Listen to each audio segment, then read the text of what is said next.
या देवी सर्वभूतेषु माँ दुर्गा रूपेण संस्थिता नमस्तस्यै नमस्तस्यै नमस्तस्यै नमो नमः।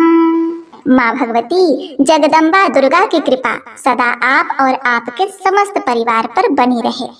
प्रिय भक्तों, माँ दुर्गा खुद कहती हैं कि जिस घर में मंदिर में किसी स्त्री या पुरुष द्वारा दुर्गा सप्तशती का पाठ प्रतिदिन होता है, वहाँ के स्थान को मैं कभी नहीं छोड़ती। प्रिय भक्तों, श्री दुर्गा सप्तशती पाठ मंत्रों से भी ज्यादा फलदायी है। तो आप सब अपनी मंगल कामना के लिए, विपत्ति आदि व्याधियों से रक्षा के लिए, धन संपदा प्राप्ति के लिए श्री दुर्गा सप्तशती का पाठ रोज करें। ओम दुम दुर्गाए नमः। प्रिय भक्तों, आज नवरात्रि का दूसरा दिवस है और आज आप सुनेंगे दुर्गा सप्तशती का दूसरा और तीसरा अध्याय। प्रतिदिन अध्याय का पाठ करने से पहले कवच, अर्गला, कीलक पढ़ेंगे, फिर अध्याय पढ़ेंगे। इसके बाद माँ दुर्गा की आरती और फिर क्षमा प्रार्थना।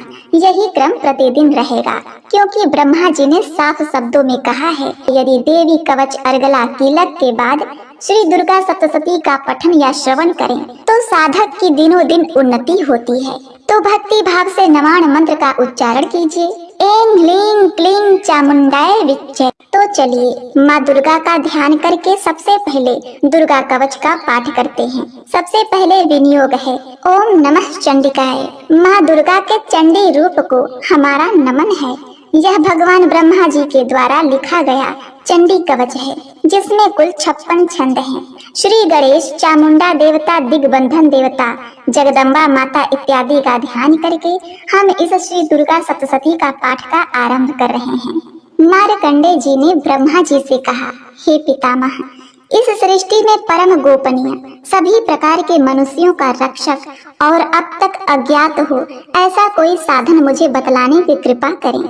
ब्रह्मा जी ने कहा, संपूर्ण प्राणियों का हितकारी, पवित्र एवं परम गोपनीय उपाय तो केवल एक देवी का कवच ही है। हे मुनिवर, उसे आप श्रवण करें। देवी की 9 मूर्तियां हैं, जिन्हें नवदुर्गा के नाम से जाना जाता है। उन शक्तियों के नाम मैं अलग अलग बताता हूँ, जो इस प्रकार है।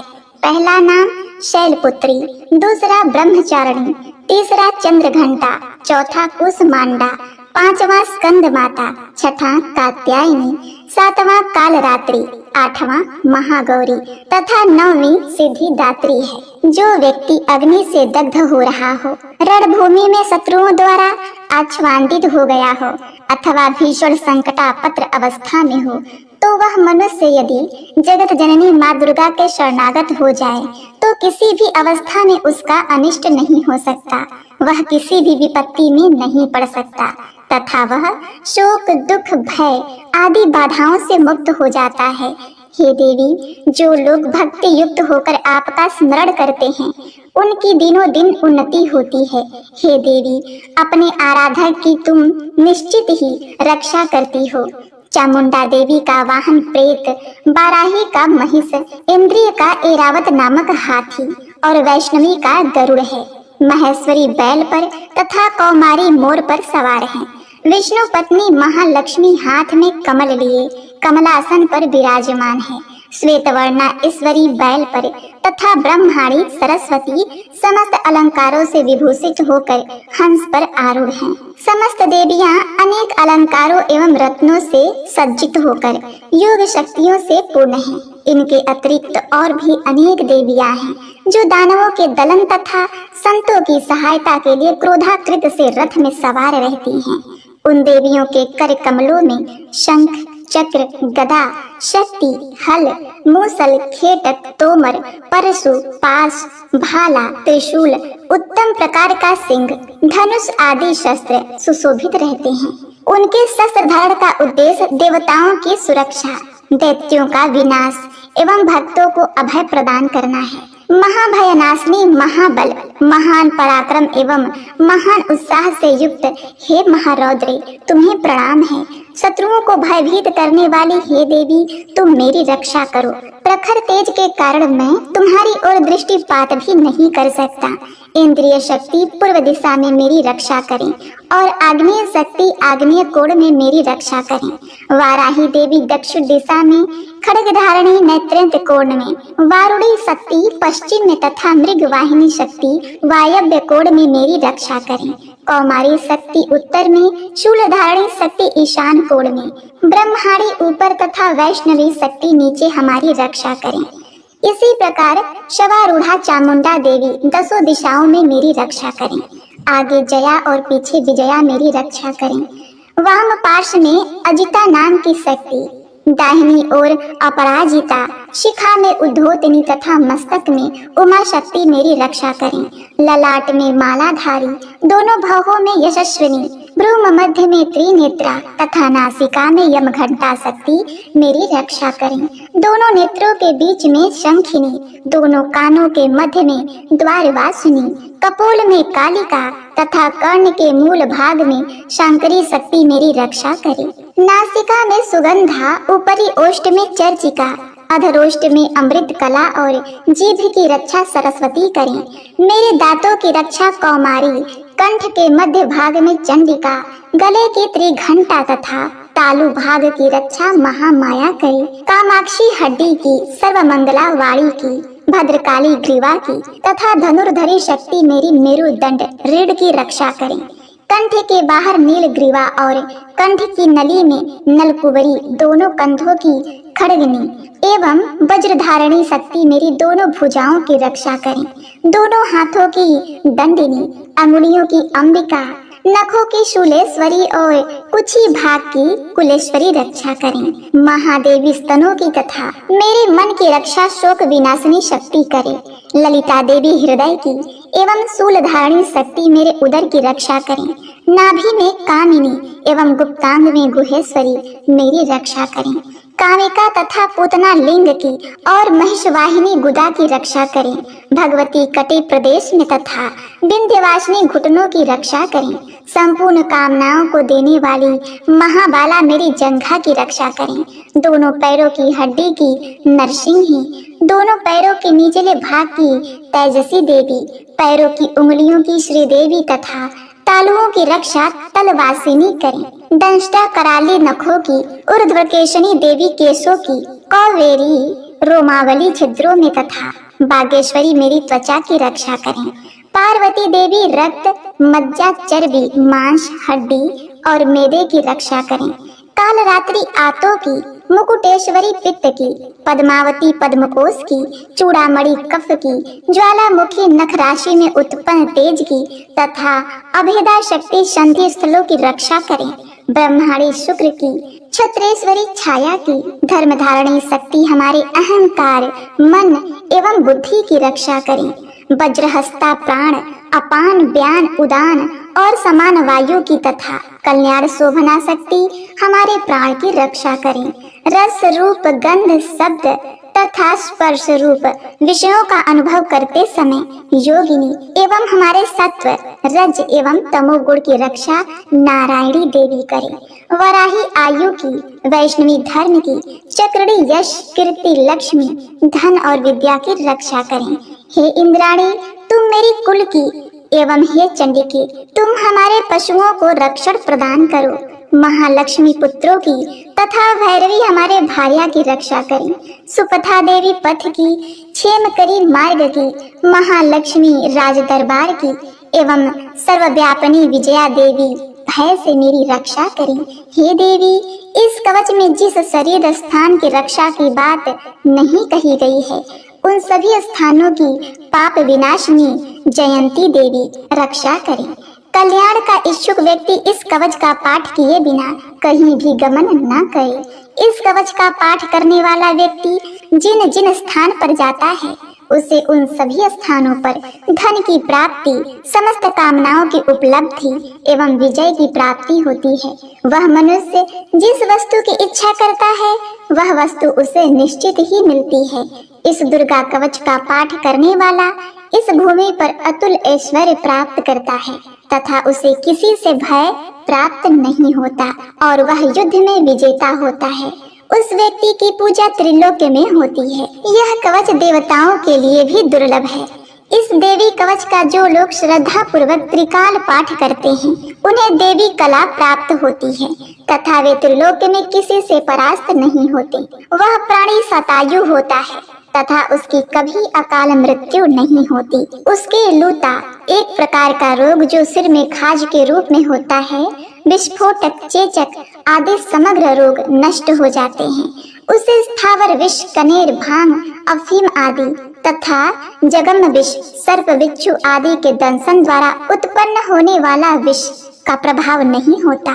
किसी प्रकार के तांत्रिक कर्म, मारण, मोहन, वशीकरण, उच्चाटन, शक्तिकरण उसे व्याप्त नहीं होते।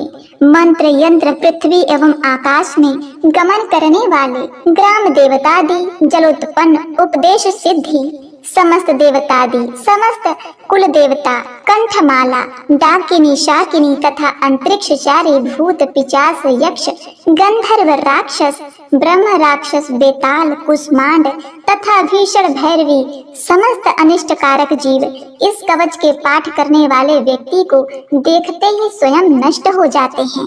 इस कवच के पाठकर्ता को राज सम्मान प्राप्त होता है तथा वह प्राणी अपनी कीर्ति से इस भूतल को मंडित करता है। इस कवच पाठ की निरंतर जो सप्तशती का पाठ करता है वह इस धरती पर तब तक बना रहता है जब तक पहाड़, वन, कानन युक्त यह पृथ्वी स्थित है। इस कवच का नित्य प्रति पाठ करने वाला व्यक्ति देह त्याग के पश्चात महामाया की कृपा से परम पद का अधिकारी होता है। यह शिव सामीप्य को प्राप्त कर आनंद पूर्वक निवास करता है। इस प्रकार देवी कवच समाप्त। मार्कंडेय जी ने कहा, जगदम्बिका के स्वरूप भूत जयंती, मंगला, काली, भद्र काली, कपालिनी, दुर्गा, क्षमा, शिवा, धात्री, स्वाहा, स्वधा आदि देवियों को हम प्रणाम करते हैं। हे चामुंडे, आपकी जय हो। संपूर्ण जीवों की संताप विनाशिनी देवी, आपकी जय हो। समस्त चराचर में परिव्याप्त हे देवी तथा कालरात्रि, आपकी जय हो। हे मधु कैटव विनाशिनी, हे ब्रह्मप्रदे देवी, आपको नमस्कार है। तुम मुझे रूप, विजय, यश प्रदान करो एवं मेरे शत्रुओं का नाश करो। हे महिषासुर विनाशिनी एवं भक्तों की सुखदायिनी देवी, आपको मेरा नमस्कार है। आप मुझे रूप, यश, जय आदि प्रदान करो और मेरे शत्रुओं का विनाश करो। चंड, मुंड एवं रक्त बीज आदि दैत्यों की विनाशिनी देवी, तुम मुझको रूप, जय तथा यश प्रदान करो तथा मेरी रिपुओं का नाश करो। शुंभ, निशुंभ और धूम्राक्ष नामक दैत्यों की संहारिणी हे देवी, तुम मुझको रूप, यश, सुख्याति प्रदान करो तथा मेरे शत्रुओं का नाश करो। वंदनीय चरणों वाली और संपूर्ण सौभाग्यदायिनी देवी, तुम मुझे रूप, यश और कीर्ति प्रदान करो एवं मेरे शत्रुओं का संहार करो। यचिंत स्वरूपा एवं अचिंत चरित्र वाली शत्रु विनाशिनी हे देवी, तुम मुझे रूप, जय और कीर्ति दो और मेरे शत्रुओं का नाश करो। पाप विनाशिनी हे चामुंडे देवी, जो लोग तुमको श्रद्धा भक्ति पूर्वक नमन करते हैं उन्हें तुम रूप, यश, सुकीर्ति प्रदान करो और उनके शत्रुओं का दमन करो। हे व्याधि विनाशिनी चंडिके देवी, जो लोग भक्ति भाव से तुम्हारा अभिनंदन करते हैं उन्हें रूप, यश और जय प्रदान करो और उनके शत्रुओं का विनाश करो। हे चंडिके, जो लोग भक्ति युक्त होकर तुम्हारा पूजन और नमन करते हैं उनको तुम रूप, जय और यश दो तथा उनके वैरियों का विनाश करो। हे देवी, तुम मुझे सौभाग्य और आरोग्य लाभ प्रदान करो और मुझको रूप तथा विजय देकर यशस्वी बनाओ तथा मेरे शत्रुओं का दमन करो। हे देवी, मेरे शत्रुओं का संहार करो, मुझे रूप, बल और जय दो। हे देवी, मेरा कल्याण करो, तुम मुझे अतुल संपत्तिशाली करो, रूप दो, जय दो, कीर्ति दो तथा मेरे शत्रुओं का संहार करो। हे अम्बे, देवासुरों के सिररत्न के नमस्कार से तुम्हारे चरण घिसते रहते हैं। हे भगवती, तुम मुझे रूप दो, जय दो, यश दो तथा मेरे शत्रुओं का विनाश करो। हे देवी, तुम अपने भक्त जनों को विद्वान, यशवान और धनवान बनाओ। हे देवी, तुम मुझको रूप, जय, यश प्रदान करो तथा मेरे शत्रुओं का नाश करो। प्रबल दैत्यों के गर्व को चूर करने वाली हे चंडिके, मुझ शरणागत को रूप, जय, यश दो और मेरे शत्रुओं का नाश करो। हे चार भुजा धारणी, ब्रह्मा द्वारा वंद परमेश्वरी, तुम मुझे रूप, जय, कीर्ति दो और मेरे शत्रुओं का क्षय करो। हे अंबिके, तुम्हारी स्तुति भगवान विष्णु सदैव किया करते हैं। तुम मुझे रूप, जय, यश दो तथा मेरे शत्रुओं का संहार करो।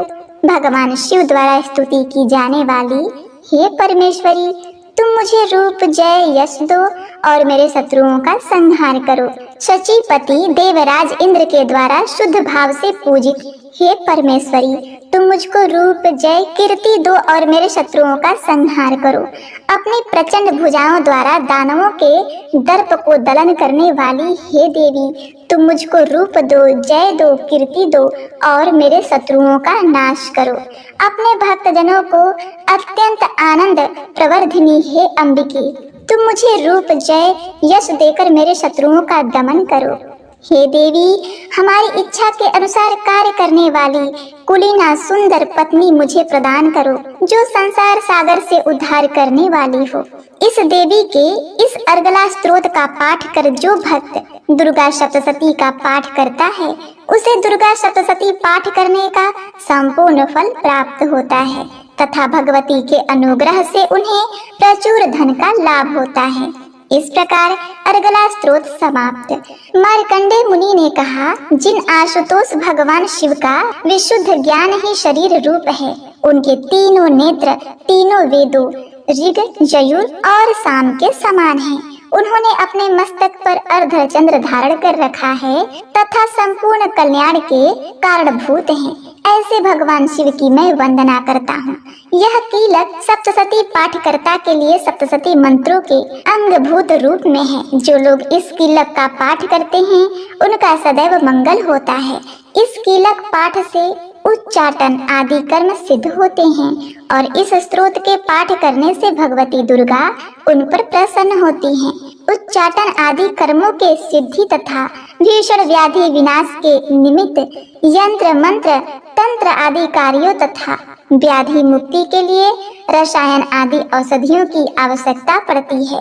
परंतु इस कीलक के पाठ मात्र से ही बिना तंत्र, मंत्र तथा औषधियों के ही उच्चाटन आदि क्रियाएं संपन्न होती हैं तथा संपूर्ण रोगों का नाश होता है।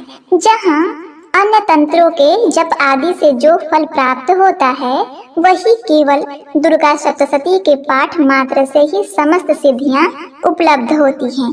अब आप ही विचार कीजिए कि इन दोनों में कौन सर्वश्रेष्ठ है। इस शंका रूपी प्रश्न के समाधान में भगवान शंकर ने दुर्गा सप्तशती को ही बताया है कि यही दुर्गा सप्तशती सर्वोत्तम फलदायक है। दुर्गा सप्तशती के पाठ मात्र से ही पाठक के पुण्य की अक्षय वृद्धि होती है। ऐसा कहकर भगवान शंकर ने दुर्गा सप्तशती को गुप्त रखा, अर्थात सप्तशती के समस्त मंत्रों को कीलक कर दिया।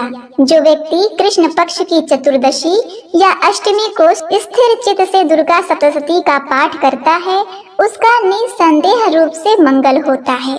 जो लोग अपना संपूर्ण द्रव्य दुर्गा देवी को अर्पित कर प्रसाद रूप में उस धन का उपयोग करते हैं, भगवती निश्चित ही उन लोगों पर प्रसन्न होती हैं, क्योंकि सप्तशती के फल को शिव जी ने कीलक कर रखा है। जो लोग पहले कीलक पाठ करके तत्पश्चात सप्तशती का पाठ करते हैं, वे अंत काल में सिद्ध देवी के पार्षद और गंधर्व योनि को प्राप्त होते हैं। सर्वत्र भ्रमण करते रहने पर भी उन्हें कभी किसी प्रकार का भय नहीं होता, उनकी अकाल मृत्यु भी नहीं होती तथा अंत में वे मोक्ष पद के अधिकारी होते हैं। इस कीलक को समझकर तथा उसका परिहार करने के पश्चात ही दुर्गा सप्तशती का पाठ करना उचित है। इस कीलक के रहस्य को न जानकर जो व्यक्ति सप्तशती का पाठ करता है, उसका अनिष्ट होता है। भगवती के कृपा से ही नारियों को सौभाग्य और संतान सुख की प्राप्ति होती है। इस हेतु इस सप्तशती का पाठ करना आवश्यक है। इस स्तोत्र का पाठ मंद स्वर में करने से संपूर्ण सिद्धियों की प्राप्ति होती है। एतएव सर्वप्रथम किल्ला का पाठ करके ही सप्तशती का पाठ करना उचित है। जिस भगवती के कृपा कटाक्ष से मनुष्य को ऐश्वर्य, सौभाग्य, आरोग्य, संपत्ति, शत्रु विनाश एवं निर्वाण पद की प्राप्ति होती है, उस महिमामयी भगवती दुर्गा की स्तुति प्राणी क्यों नहीं करते। इति ही कीलक स्तोत्र समाप्त। दुर्गा सप्तशती का दूसरा अध्याय। देवताओं के तेज से देवी की उत्पत्ति और महिषासुर के सैनिकों का विनाश। मार्कंडेय ऋषि ने कहा, प्राचीन काल में एक बार देवताओं और दैत्यों में परस्पर 100 वर्षों तक घोर संग्राम हुआ था। इस युद्ध में राक्षसों का अधिपति महिषासुर तथा देवों के स्वामी इंद्र थे। उस भीषण युद्ध में महाबलशाली दैत्यों के सम्मुख देवताओं की सेना भाग खड़ी हुई। समस्त देवों को पराजित कर दैत्यराज महिषासुर ने इंद्रासन को अपने अधिकार में ले लिया। इसके बाद संपूर्ण देवतागण सृष्टिकर्ता ब्रह्मा जी को साथ लेकर उस स्थान पर गए जहां भगवान शिव तथा विष्णु आसीन थे। उन देवों से देवताओं ने महिषासुर की विजय तथा अपनी पराजय का वृत्तांत वर्णन किया। देवताओं ने भगवान से कहा, हे भगवान, महापराक्रमी महिषासुर ने सूर्य, चंद्र, अग्नि, वायु, इंद्र, यम, वरुण तथा अन्य सभी देवताओं से उनके अधिकार छीनकर स्वयं ही सबों पर अधिपत्य कर लिया है। उन पापात्मा महिषासुर ने सभी देवों को स्वर्ग से निकाल बाहर कर दिया है। अब वे निष्कासित देवगण भूतल पर मनुष्य के समान भटक रहे हैं। हम सब लोगों ने आपके समक्ष असुरों के दुराचार का सारा वृत्तांत निवेदित कर दिया है। हम सब देवतागण आपके शरणापत्र हुए हैं। आप कृपा करके उस अपराजय दानव के नाश का कोई उपाय बताइए। देवताओं के मुख से ऐसी अनहोनी घटना सुनकर भगवान विष्णु और शिव जी दानवों पर अत्यंत कुपित हुए, जिसके फलस्वरूप उन देवाधिदेव के भवें कुंठित हो गई और उनकी मुखाकृति वक्र हो गई। तब अत्यंत क्रोधाविष्ट भगवान विष्णु के मुख से एक महान तेज का उदय हुआ। तदवंतर ब्रह्मा तथा शिव जी के शरीर से भी उसी प्रकार का तेज निकला। इसी प्रकार क्रमशः इंद्र आदि देवों के शरीर से भी इसी प्रकार का तेज निर्गित हुआ। तत्पश्चात वे सभी तेज पुंज एक में मिलित हो गए। अब वह महान तेज पुंज ज्वलंत पर्वत के सदृश दिखाई पड़ने लगा। देवताओं ने देखा कि उससे दहकती हुई ज्वालाएं निकलकर दिग दिगंतों में फैल रही है। संपूर्ण देवों के शरीर से निकला हुआ वह तेज पुंज अद्वितीय था। वह तेज पुंज संयुक्त रूप से एक नारी के रूप में बदल गया और अपने प्रकाश से प्रकाशमान होकर त्रिभुवन में छा गया। भगवान शिव के शरीर से निर्गत तेज के द्वारा महामाया देवी की मुख की उत्पत्ति हुई। यमराज के तेज द्वारा भगवती के शरीर के केश उत्पन्न हुए और भगवान विष्णु के तेज से उनकी भुजाओं का निर्माण हुआ। चंद्रमा के तेज से स्तन, इंद्र के तेज से कटी, वरुण के तेज से जांघ एवं पैरों की पिंडलियां और पृथ्वी के तेज से नितंब निर्मित हुआ। ब्रह्मा के तेज से दोनों पैर तथा सूर्य से उंगलियों का प्राकट्य हुआ। अष्टवसुओं के तेज से हस्तांगुलियां और कुबेर के तेज से नासिका का निर्माण हुआ। प्रजापति के तेज से दंत पंक्ति तथा अग्नि के तेज से त्रिनेत्रों का प्रादुर्भाव हुआ। संध्या के तेज से दोनों भौवें और वायु के तेज से कान उत्पन्न हुए। इसी प्रकार अन्य सभी देवों के मिलित तेज से देवी के संपूर्ण अवयवों का निर्माण हुआ। समग्र देवों के संयुक्त तेज से प्रकट हुई उस देवी की मूर्ति देखकर महिषासुर द्वारा संतप्त देवगण अत्यंत प्रफुल्लित हुए। भगवान शिव जी ने अपने विशिष्ट अस्त्र शूल में से एक शूल देवी को अर्पण किया। भगवान विष्णु जी ने अपने चक्र की सहायता से नवीन चक्र का निर्माण कर देवी को दिया। वरुण ने शंख, अग्नि ने शक्ति, वायु ने धनुष बाण से पूरित 2 तरकश उन्हें प्रदान किया। देवराज इंद्र ने अपने वज्र द्वारा निर्मित वैसा ही एक वज्र तथा ऐरावत हाथी से एक घंटा उतार कर अर्पित किया। यमराज ने काल दंड से प्रादुर्भूत दंड, वरुण ने पास फंदा, प्रजापति ने स्फटिक एक प्रकार की मणि की माला और सृष्टिकर्ता ब्रह्मा जी ने अपना कमंडलू देवी को अर्पित किया। सूर्य देव ने अपने संपूर्ण किरणों का तेज देवी के समस्त रोमकूपों में भर दिया।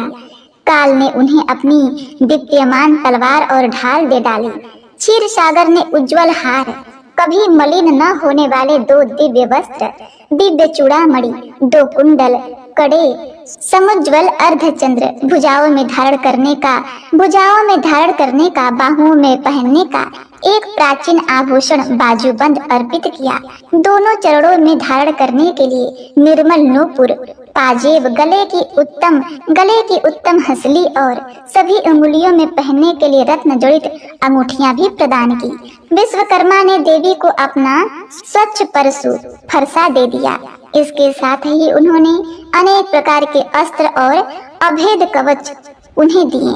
इन सभी अस्त्रों के अतिरिक्त उन्होंने मस्तक और वक्ष पर धारण करने के लिए सदैव हरी भरी बनी रहने वाली कमलों की माला प्रदान की। सागर ने उन्हें सुंदर पद्म पुष्प दिया और हिमाचल ने उनके वाहन के लिए सिंह तथा अनेक रत्न आदि भेंट किए। धनपति कुबेर ने देवी को मधुपूर्ण पात्र अर्पित किया। समस्त ब्रह्मांड के आधारभूत नागराज शेष ने अमूल्य मणियों से पूरित नागहार भेंट किया। इसी प्रकार सभी देवों ने अपने अस्त्र शस्त्र तथा रत्न जड़ित अर्पित करके देवी की आवभगत की। इसके अनंतर देवी ने उच्च स्वर में अट्टहास करते हुए बारंबार गर्जना की। उनके गर्जन से संपूर्ण आकाश कंपित हो गया। उस घोर गर्जन के फलस्वरूप भीषण ध्वनि उत्पन्न हो गई, जिससे त्रिलोक्य विक्षुब्ध हो उठा और सागर भी हिलोरे लेने लगा। भूमंडल में भूकंप उत्पन्न हो गया और सभी पर्वत अपने स्थान से डगमगा कर कांपने लगे। ऐसा देखकर देवों ने हर्षित होकर भगवती सिंह वाहिनी का जयनाद किया। तत्पश्चात ऋषि महर्षियों ने भी नतमस्तक होकर देवी की स्तुति की। सारे विश्व को क्षुब्ध देखकर दानवों ने अपने संपूर्ण सेनाओं को कवच आदि से सज्जित कर हाथों में आयुध को देकर घबराए हुए झटके से उठकर खड़े हो गए। उस समय महिषासुर अत्यधिक कुपित होकर बोला, ओह, यह क्या हो रहा है?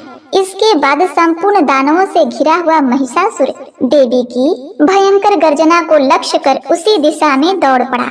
उसने वहां पहुंचकर देखा, वह देवी अपने अनुपम शोभा से त्रिलोक्य को आलोकित कर रही हैं। उनके पदभार से बोझिल हुए पृथ्वी रसातल में धंसती जा रही थी। मस्तक किरीट शिरोभूत से मानो आकाश में एक रेखा से खींची दिख पड़ रही थी तथा वे अपने धनुष की टंकार से पाताल स्थित सप्तलोकों को विक्षुब्ध कर रही थी। अपने सहस्त्र भुजाओं के द्वारा देवी संपूर्ण दिगंतों को आच्छादित करके खड़ी थी। इसके बाद ही दानवों के साथ देवी का भीषण युद्ध प्रारंभ हो गया। विविध प्रकार के अस्त्र शस्त्रों से इसके बाद ही दानवों के साथ देवी का भीषण युद्ध प्रारंभ हो गया। विविध प्रकार के अस्त्र शस्त्रों से समस्त दिशाएं चमक उठी। महिषासुर का चिछुर नामक सेनापति महान बलशाली दैत्य था। अब देवी के साथ उस महापराक्रमी दानव चिछुर का युद्ध होने लगा। दैत्यों की चतुरंगणी सेना लेकर चामर नामक असुर युद्ध भूमि में डट गया। उदग्र नामक महाबलशाली दानव अपने साथ 60,000 हाथियों को लेकर रणस्थल में आ डटा। महाहनु नामक असुर अपने साथ में 1 करोड़ सेना लेकर लड़ने के लिए आ धमका। असिलोमा नामक असुर 500 रथियों के साथ रणभूमि में उपस्थित हुआ। बास्कल नामक दानव अपने साथ लाख सेना लेकर युद्ध करने लगा। परिवारित नामक बलवान राक्षस अपने साथ 1 करोड़ अश्वारोही और गजरोही सेना लेकर युद्ध में आ गया। विड़ाल नामक असुर अपने 5 अरब सहयोगी रथियों की सहायता से युद्ध करने लगा। इन सबों के अतिरिक्त असंख्य दैत्य समूह रथ, हाथी, घोड़ों की सेना लेकर युद्ध में उद्धृत हुए। उस समारांगण में महिषासुर स्वयं करोड़ों सहस्त्र रथों, हाथियों एवं घोड़ों की सेना सहित उपस्थित था। वे अगणित दानव देवी पर तोमर, भिंडीपाल, शक्ति, मूसल, खड्ग, परशु और पट्टिश नामक अस्त्र शस्त्रों को बरसाने लगे। कुछ एक दानवों ने देवी पर एक साथ मिलकर शक्ति का प्रहार किया।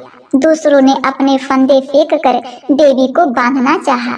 इसके अनंतर कुछ दैत्यों ने देवी वध के उद्देश्य से उन पर खड्ग से आघात किया। दानवों द्वारा फेंके हुए अस्त्रों को लीला स्वरूपिणी देवी ने क्रुद्ध होकर उन अस्त्रों को सहज ही काट डाला। फिर भी उनके मुखमंडल पर रज मात्र भी क्लांति की छाया नहीं दिखाई पड़ी। एक ओर देवता तथा ऋषि मुनि उनका गुणगान कर रहे थे, तो दूसरी ओर महामाया जगदम्बा उन दानवों पर अपने दिव्य शस्त्रों की निरंतर वर्षा कर रही थी। इधर देवी का वाहन सिंह भी क्रोधित होकर अपने गर्दन के लंबे बालों को फटकारता हुआ राक्षसी सेना पर इस प्रकार टूट पड़ा जैसे किसी वन में दानावल की अग्नि शिखाएं धीरे धीरे बढ़ रही हों। रणस्थल में देवी द्वारा छोड़े हुए सभी श्वास अनगणित गढ़ों के रूप में बदल गए और हाथ में परशु, भिंडीपाल, खड्ग तथा पट्टिस आदि अस्त्रों द्वारा दानवों से युद्ध में निरत हुए। समस्त गढ़ दानवों को दलते हुए शंख, नगाड़े आदि बाजों को बजाने लगे। उस रणभूमि में कितने ही गढ़ हर्षित होकर मृदंग आदि बाजे भी बजाने लगे। इसी बीच देवी ने त्रिशूल, गदा, तलवार आदि चलाकर तथा शक्ति वर्षा करके सैकड़ों राक्षसों को धराशायी कर दिया। कितने ही राक्षसों को तो घंटे की कर्कश ध्वनि के द्वारा संज्ञा विहीन कर मार डाला। देवी ने अपने पास में अनेक राक्षसों को बांधकर भूमि पर घसीटा और कितने ही दानवों को तलवार की पैनी धार से दो टुकड़ों में काट दिया। कितने ही राक्षस उनकी गर्दन की मार से भूमि लुंठित हो गए तथा कितने ही मूसल के आघात से रक्त बमन करने लगे। वक्ष में शूल विधने के फलस्वरूप कितने ही दैत्य धरती पर गिरकर छटपटाने लगे। देवी ने इतनी भयंकर बाढ़ वृष्टि की जिससे कितने ही दानवों की कमर टूट गई। अब तक जो राक्षस देवी पर बाज पक्षी की तरह झपट रहे थे, वे ही अब अपने प्राणों को गंवाने लग गए। बहुतों की भुजाएं कटकर तितर बितर हो गईं और बहुतों की गर्दन धड़ से अलग जा पड़ी।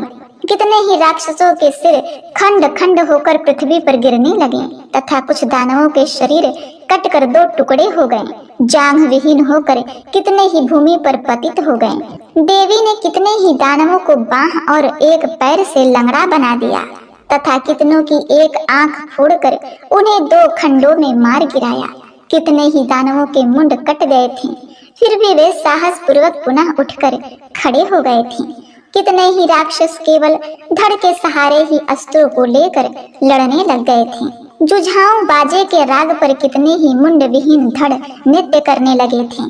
राक्षसों के कटे हुए धड़ हाथों में तलवार, शक्ति, रिष्टि नामक हथियार लिए रणस्थल में दौड़ते हुए और कितने ही राक्षस ठहरो ठहरो शब्द करते हुए देवी को युद्ध की चुनौती दे रहे थे। जिस स्थान पर यह भीषण संग्राम हुआ, वहां की भूमि रथ, हाथी, घोड़े और दानवों की लाशों से पट गई थी, जिससे वहां गमनागमन का मार्ग अवरुद्ध हो गया था। भारी संख्या में दैत्यों का वध होने से तथा हाथियों और घोड़ों के शरीर से इतना अधिक रक्तपात हुआ कि क्षण मात्र में ही वहां की भूमि पर खून की नदियां प्रवाहित होने लगी। जिस प्रकार तृण समूह और काष्ठ राशि को प्रज्वलित कर अग्नि कुछ ही देर में जलाकर भस्म कर देती है, उसी प्रकार जगदम्बा जगत जननी ने भी क्षण भर में ही दानवों की उस विशाल सेना का संहार कर डाला। देवी वाहन सिंह भी अपने अयालों को दुर्गति से फटकारता हुआ घोर गर्जन उत्पन्न कर रहा था। कितने ही दानवों के प्राण उस सिंह की गर्जना से मानो निकले जा रहे थे। उस दानवों के साथ देवी के गढ़ों ने इतना भीषण युद्ध किया जिससे प्रसन्न होकर आकाश में स्थित देवगढ़ उन सब पर फूलों की वर्षा करने लगे।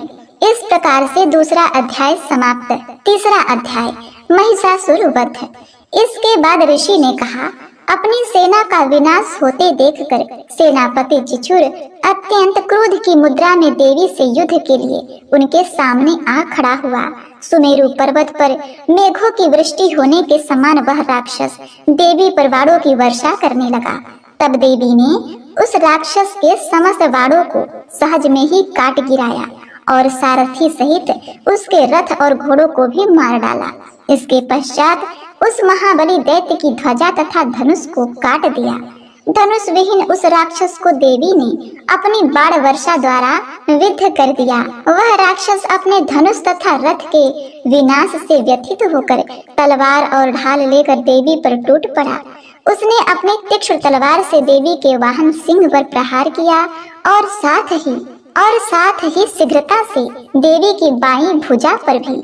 हे राजन, वह तलवार देवी की भुजा का स्पर्श करते ही खंडित होकर गिर पड़ी। अपने सभी वारों को निष्फल होते देखकर दानव ने अत्यंत कोप करके अपने हाथों में शूल ले लिया। देवी को लक्ष्य करके उस महादानव ने अपने शूल को देवी की ओर फेंका। आकाश में पतित हुए सूर्यमंडल के समान वह शूल चमक उठा। अपनी ओर उस शूल को आता देखकर उसके प्रतिरोध के निमित्त देवी ने भी अपने शूल को निपेक्षित किया। देवी के शूल से टकराकर उस दानव का शूल 100 खंडों में टूटकर बिखर गया। इसके विपरीत देवी के चलाए हुए शूल के द्वारा महाबलवान दानव के प्राण निकल गए। सेनापति चिछुर की मृत्यु के बाद चामर नामक दैत्य गजारूढ़ होकर देवी के सामने युद्ध के लिए तत्पर हुआ। देवी के सामने पहुंचते ही अपनी ओर से उसने शक्ति चलाई, जिसके उत्तर में देवी ने अपनी हुंकार से ही उस राक्षस को आहत करके भूतल पर गिरा दिया। अपनी शक्ति को चूर्ण होते देखकर चामर बहुत ही क्रुद्ध हुआ। उसने देवी पर शूल का प्रहार किया, परंतु अपने बाणों द्वारा देवी ने उसके शूल को काट दिया। इतने में अवसर देखकर देवी के सिंह ने हाथी के मस्तक पर छलांग लगाई और दानव के साथ भयंकर युद्ध करने लगा। वे दोनों लड़ते लड़ते हाथी से नीचे उतर आए और अत्यंत वेग से परस्पर देवी का सिंह आकाश की ओर प्रबल वेग से उछल पड़ा और भूतल पर पतित होते समय अपने पैने पंजों की मार से चामर दैत्य का सिर काटकर धड़ से अलग कर दिया। इसके अनंतर उदग्र नामक दानव प्रशस्त्र खंडों एवं वृक्षों की चोट से घायल होकर देवी के हाथों मारा गया एवं कराल नामक दानव भी मुक्को थप्पड़ों तथा दंत छित से घायल होकर अपने प्राण गंवा बैठा। अपनी गदा के प्रहार से देवी ने उद्धत नामक राक्षस को यमलोक यमपुरी पहुंचा दिया। भिंदी पाल नामक हथियार के द्वारा वाष्कल एवं बाणों से ताम्र और अंधक राक्षसों को धराशायी कर दिया। अपनी त्रिशूल द्वारा परमेश्वरी ने उग्रा से उग्रवीर्य एवं महाहनु नामक दैत्य का वध कर डाला। अपनी तलवार के सहारे देवी ने विडाल नामक दानव के मस्तक का अच्छेद कर दिया। अपने प्रखर बाणों द्वारा देवी ने दुर्धर एवं दुर्मुख नामक दानवों का सफाया कर दिया। अपनी सेना का क्षय होते देखकर महिषासुर भय से के रूप में देवगणों को त्रस्त करने लगा। कपटवेशी दानव महिषासुर ने कितनों को ही थुथुन की मार से, कितनों को खुराघात से, कितनों को पूंछ की फटकार से एवं कुछ एक गणों को अपने नुकीले सिंगों से विधर्ण कर दिया। कितने ही गणों को प्रबल वेग से, किसी को गंभीर गर्जन के द्वारा, किसी को घुमाकर, कितनों को ही अपने प्रक्षेपित वायु के प्रबल झोंके से भूमि पर सुला दिया। इस प्रकार गणों की सेना को तितर बितर कर दैत्य देवी वाहन सिंह को मारने के लिए वेग से झपट पड़ा। उसके इस दुस्साहसिक कार्य से महामाया को अत्यधिक क्रोध उत्पन्न हो गया। उधर महाबलवान महिषासुर क्रोधातुर होकर अपनी खुरों से धरती को कुदेरने लगा और बड़े बड़े शिलाखंडों को सिंहों से उठाकर फेंकता हुआ गर्जन करने लगा। उसके दुर्गति से दौड़ने के कारण पृथ्वी विक्षुब्ध हो उठी, मानो वह फट जाएगी। उसकी पूंछ की फटकार से सागर पृथ्वी को जलमग्न करने लगे। उसके कंपित सिंगों के आघात से आकाश में मेघ समूह तितर बितर हो गए। उस राक्षस की श्वास की प्रचंड वायु के कारण सैकड़ों पर्वत उड़ उड़कर आकाश से धरती पर गिरने लगे। उस महाकाय दानव का लक्ष्य अपनी ओर देखकर चंडिका देवी ने उसके वध के निमित्त उस पर अपना क्रोध प्रकट किया। सर्वप्रथम देवी ने अपना पाश फेंक कर उस महाबलशाली दानव को बांध लिया। जब उस राक्षस ने अपने को आबद्ध पाया तो अपने कपट वेश का त्याग कर दिया। इसके अनवरत वह राक्षस कपटी सिंह बनकर देवी के सम्मुख आ गया। तब अंबिका ने ज्यों ही उसका मस्तक काटना चाहा, त्यों ही वह माया रूपी राक्षस खड्गधारी पुरुष भेष में सामने आ गया। देवी ने महिषासुर को उसी क्षण उसके ढाल तलवार सहित अपनी बाण वृष्टि के द्वारा बेध दिया। अब वह कपटी राक्षस गजराज के भेष में अपनी सूंड की सहायता से देवी के विशाल सिंह को अपनी ओर खींचने का विफल प्रयास करने लगा, साथ ही चिघाड़ने भी लगा। खींचने की चेष्टा करते ही देवी ने उसकी सूंड को अपनी तलवार से काट दी। इतना होने के पश्चात उस महाबलशाली दानव ने पुनः अपने भैंसे वाले स्वरूप को धारण कर लिया तथा चराचर जीवों समेत संपूर्ण त्रिलोक को कंपित करने लगा। उस राक्षस की ऐसी उदंडता देखकर जगत जननी चंडिका देवी बार बार मधुपान करते हुए अट्टहास करने लगी। वह मदाविंत दैत्य भी उद्धृत होकर गंभीर ध्वनि करने लगा और अपने सिंगों पर पर्वतों को उठा उठाकर देवी पर उछालने लगा। उस दानव द्वारा शिलाखंडों को अपने बाणों द्वारा देवी विचूर्ण करते हुए कहने लगी। उनका मुख मधुपान के प्रभाव से बोलते समय रक्तिम हो उठा था और उनकी वाणी भी लड़खड़ाने लगी थी। तब देवी ने उस राक्षस से कहा, अरे मूढ़े, मैं जब तक मधुपान में रत हूँ तब तक तू निर्भय होकर गरज ले। अभी मेरे हाथों से तेरी मृत्यु होने पर देवता लोग भी गर्जन करने लगेंगे। ऋषि ने कहा। इतना कहने के साथ ही देवी ने उछलकर उस राक्षस को दबोच लिया और उस पर सवार हो गईं। अपने पैरों से दबाकर देवी ने अपने शूल से उसके कंठ प्रदेश में प्रहार किया। दबाव के चुंगल में जकड़े होने पर भी महिषासुर अपने मुख से दूसरे रूप में बाहर निकलने की चेष्टा करने लगा। अभी तक वह आधा ही निकला था कि देवी ने अपने बल से उसका निकलना रोक दिया। वह दानव अर्ध निर्गतावस्था में ही विद्यमान रहकर देवी से युद्ध करने लगा। तब देवी ने एक बहुत विशाल तलवार से उसके सिर का खंडन कर दिया। महिषासुर का वध होते ही उनकी बची खुची सारी सेना रणस्थल से पलायित होने लगी। इधर उसकी मृत्यु से संपूर्ण देवतागण अत्यंत आनंदित हुए। तदनंतर देवों ने दिव्य ऋषियों के साथ सामूहिक रूप से भगवती देवी का स्तवन किया।